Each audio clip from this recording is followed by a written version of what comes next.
semua, apakah ada yang pernah dapat link aneh atau pernah dapat farming handphone atau sniffing atau money mole atau social engineering? Berikut bakalan saya jelasin soal 5 modus penipuan. Kementerian Komunikasi dan Informatika atau Kominfo menghimbau masyarakat untuk selalu waspada dan mengenali modus pelaku penipuan online. Masyarakat juga diminta untuk membiasakan diri melindungi data pribadi. Yang pertama, modus pertama berupa phishing. Dilakukan oleh oknum yang mengaku dari lembaga resmi untuk menggunakan telepon, email, dan pesan teks atau SMS. Jadi seolah-olah dari lembaga resminya, namun sebetulnya mereka ingin menggali supaya kita memberikan data-data pribadi. Data-data pribadi ini biasanya digunakan untuk kejahatan berikutnya.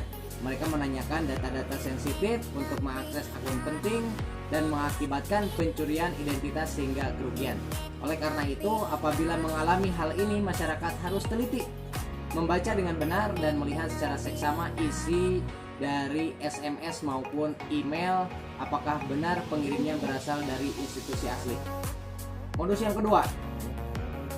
yang kedua, farming handphone, yaitu penipuan dengan modus mengarahkan mangsanya kepada situs web palsu di mana entry domain name system yang ditekan atau diklik korban akan tersimpan dalam bentuk cache sehingga dapat memudahkan pelaku untuk mengakses perangkat secara ilegal. Contohnya pembuatan domain mirip dengan asal atau institusi yang asli. Pelaku akan menaruh dan memasang malware supaya nantinya bisa mengakses perangkat tersebut secara ilegal. Kasus seperti ini banyak terjadi, umpamanya ada WhatsApp-nya disadap atau diambil alih karena ponsel sudah dipasang malware oleh pelaku sehingga data pribadinya dicuri. Seperti itu. Modus yang ketiga itu sniffing. Dengan modus itu, oknum pelaku akan meretas untuk mengumpulkan informasi secara ilegal lewat jaringan yang ada pada perangkat korbannya dan mengakses aplikasi yang menyimpan data penting pengguna. Sniffing ini paling banyak terjadi. Bahayanya kalau kita menggunakan atau mengakses wifi yang ada di publik atau di umum, apalagi digunakan untuk bertransaksi, ini bahaya karena sniffing ini biasanya terjadi di jaringan yang umum atau diakses publik. Modus yang keempat yaitu money mole. Penipuan jenis ini misalnya ada oknum yang meminta korbannya untuk menerima sejumlah uang ke rekening untuk nantinya ditransfer ke rekening orang lain. Kalau di luar negeri mereka biasanya clearing check. Kita dapat cek, tapi begitu kita periksa ternyata cek itu bodong. Begitu kita masukkan, kan kalau di sana prosesnya masuk itu muncul dulu di rekening kita. Kalau ternyata tidak di clearing, dipotong. Lalu jika sudah digunakan harus dikembalikan.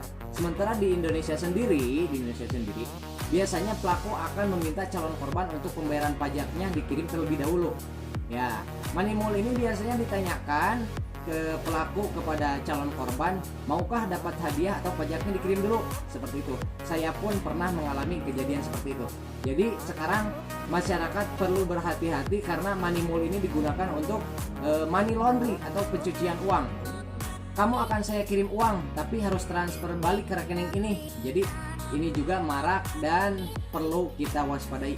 Modus yang kelima yaitu social engineering. Jadi social engineering ini pelaku memanipulasi psikologi korban hingga tidak sadar memberikan informasi penting dan sensitif yang kita miliki. Pelaku mengambil kode OTP atau password karena sudah memahami behavior targetnya. Dengan kata lain, masyarakat seringkali tidak sadar dan seringkali membagikan data-data yang harusnya perlu dijaga. Maka dari itu, berhati-hatilah dan waspada di zaman modern digitalisasi seperti ini.